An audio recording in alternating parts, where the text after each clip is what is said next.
Om Ljout hinnen wie het zicht somtijds net meer dan 60 meter. Tussen het Jereveen en Ljout botsten op verschate plakken auto's op elkaar. De skeer wie grut. Nou, ik sta stil en op dat moment, ik schrik me rot. Er komt eentje die knalt bovenop me. Er vliegen auto's links en rechts vliegen om mij heen. Ik heb niks, ik voel niks. Ik ben wel geëmotioneerd van wat me gebeurt. Ik weet, het is materieel spul, maar het is gewoon even ravage momenteel even. We zagen ineens dat de boel stil ging staan en wij konden gelukkig op tijd remmen. Alleen er is er bij ons achterin wel één ingeklapt. En ja, wat er achter gebeurd is, lijkt me verschrikkelijker.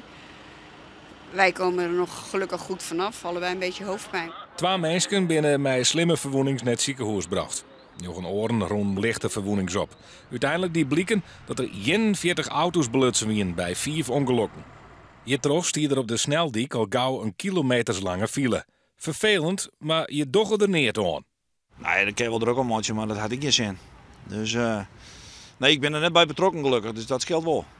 Ja, het is vervelend, maar het is natuurlijk volle erger voor de mensen die erbij betrokken zijn. Dus eigenlijk, ja, dan moet je dan maar een beetje relativeren. De A32 waard om 10 uur Hielendal afsletten. Mensen die al op de dik zitten, stien haast 3 uren stil. En dan mat je wat vinden om je te vermijden. Nou, kletsen met iedereen om je heen. Dus jij wat naar je vrienden maken? Ja, nieuwe contacten. En ja, mensen die je anders gewoon voorbij rijdt. Daar heb je nu mee gekletst. Ja, wat praten met de buurvrouwen en met de andere mensen om me heen. En ja, je moet er wat van matje. Ik wil nog graag gaan rijden, dus als je in wil stappen, dan kun je zo. Dat is wel mooi dan. Dankjewel.